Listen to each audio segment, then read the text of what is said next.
കേരളത്തിന്റെ പ്രതിപക്ഷം അടുത്ത തെരഞ്ഞെടുപ്പിൽ 100-ലധികം സീറ്റുകളോടെ അധികാരത്തിലെത്തുമെന്ന് വയനാട്ടിൽ നടക്കുന്ന കോൺഗ്രസ് നേതൃക്യാമ്പ് ലക്ഷ്യ 2026 സമാപനത്തിൽ പ്രതിപക്ഷ നേതാവ് വി.ഡി. സതീശൻ ഇത് വെറും യു.ഡി.എഫ് അല്ലെന്നും ടീം യു.ഡി.എഫ് ആണെന്നും കേരളം കണ്ട ഏറ്റവും മികച്ച പൊളിറ്റിക്കൽ പ്ലാറ്റ്ഫോം ഉയരുമെന്നും പ്രതിപക്ഷ നേതാവ് വ്യക്തമാക്കുകയും ചെയ്തു. നിയമസഭാ തെരഞ്ഞെടുപ്പിന് മുൻപായി ഇടതുപക്ഷത്തിന്റെ സഹയാത്രികർ യു.ഡി.എഫ് പ്ലാറ്റ്ഫോമിലെത്തും.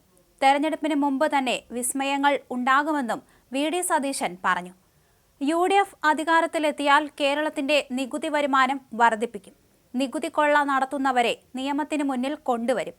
എൽ.ഡി.എഫ് സർക്കാരിനെ താഴെയിറക്കാൻ യു.ഡി.എഫിനേക്കാൾ ആഗ്രഹിക്കുന്നത് കേരളത്തിലെ ജനങ്ങളാണ്. യു.ഡി.എഫ് അടിത്തറ ശക്തിപ്പെടുത്താൻ കഴിയുമെന്ന ആത്മവിശ്വാസമുള്ളതുകൊണ്ടാണ് 100 സീറ്റ് എന്ന ലക്ഷ്യം വെച്ചത്. മുഖ്യമന്ത്രി സ്ഥാനത്തെക്കുറിച്ച് തർക്കമുണ്ടെന്ന പ്രചരണം CPM തന്ത്രമാണ്. മുഖ്യമന്ത്രി ആര് എന്നത് കോൺഗ്രസ് ദേശീയ നേതൃത്വം തീരുമാനിക്കും. അതിൽ ഒരാൾ പോലും തർക്കിക്കില്ലെന്നും പാർട്ടിക്ക് നേതാക്കളുടെ ഒരു വലിയ നിര തന്നെ ഉണ്ടെന്നും അതുകൊണ്ടാണ് ഈ പ്രചരണമെന്നും വി.ഡി. സതീശൻ പറഞ്ഞു. എൽ.ഡി.എഫ് ശിഥിലമായിരിക്കുകയാണെന്നും KPCC ടീമിന് ചരിത്ര നിയോഗമാണിതെന്നും കേരളത്തിലെ ജനങ്ങളോട് നീതി പുലർത്തുമെന്നും വി.ഡി. സതീശൻ പറഞ്ഞു. പ്രസംഗശേഷം നേതാക്കൾ ഒന്നാകെ പ്രതിപക്ഷ നേതാവിനെ പ്രസംഗത്തിന് ശേഷം അഭിനന്ദിച്ചു. നിയമസഭാ തെരഞ്ഞെടുപ്പിൽ 100 സീറ്റിലധികം സീറ്റുകളാണ് കോൺഗ്രസ് ലക്ഷ്യമിടുന്നത്. 85 സീറ്റ് ഉറപ്പാണെന്ന് വയനാട്ടിൽ നടന്ന നേതൃയോഗത്തിൽ വിലയിരുത്തി. തെരഞ്ഞെടുപ്പുമായി ബന്ധപ്പെട്ട് സുനിൽ കനകോലുവിന്റെ നിർദ്ദേശങ്ങളിലും ചർച്ച നടന്നു.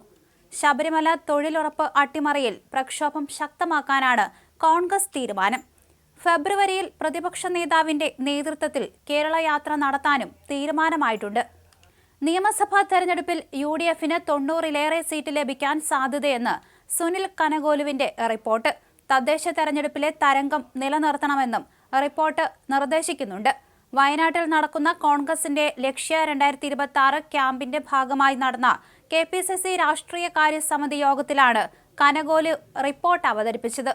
കോൺഗ്രസിന്റെ സ്ഥാനാർത്ഥികൾ ആരാവണം, എൽ.ഡി.എഫിന്റെ സിറ്റിംഗ് സീറ്റുകളിൽ എത്രത്തോളം ജയസാധ്യതയുണ്ട് എന്നതടക്കം വിശദമായ പഠന റിപ്പോർട്ടാണ് കനകോലു അവതരിപ്പിച്ചിരിക്കുന്നത്. എന്നാൽ 100-ലേറെ സീറ്റുകളിൽ വിജയിക്കാനുള്ള സാധ്യതയുണ്ടെന്നാണ് പ്രതിപക്ഷ നേതാവ് ഉൾപ്പെടെ സംസ്ഥാന നേതാക്കൾ യോഗത്തിൽ സൂചിപ്പിച്ചത്. 85 സീറ്റുകളിൽ വിജയം ഉറപ്പാണെന്നാണ് കണക്കുകൂട്ടൽ. അധികാരം പിടിക്കുക ലക്ഷ്യമിട്ട് മിഷൻ 2026 എന്ന പേരിലുള്ള കർമ്മ പദ്ധതി പ്രതിപക്ഷ നേതാവ് അവതരിപ്പിച്ചു. ജനുവരി മുതലുള്ള മാസങ്ങൾ രാപ്പകൽ സമരം അടക്കമുള്ള ശക്തമായ പ്രക്ഷോഭങ്ങൾ നടത്താൻ തീരുമാനിച്ചിട്ടുണ്ട്. തൊഴിലുറപ്പ് ബിൽ ഭേദഗതിക്കെതിരെ കേന്ദ്രത്തിനെതിരെയും ശബരിമല സ്വർണ്ണക്കൊള്ളയിൽ സംസ്ഥാന സർക്കാരിനെതിരെയും പ്രക്ഷോഭം നടത്തും. SIR-ൽ കോൺഗ്രസ് പ്രവർത്തകർ ഭവന സന്ദർശനം നടത്തണമെന്നും തീരുമാനിച്ചിട്ടുണ്ട്.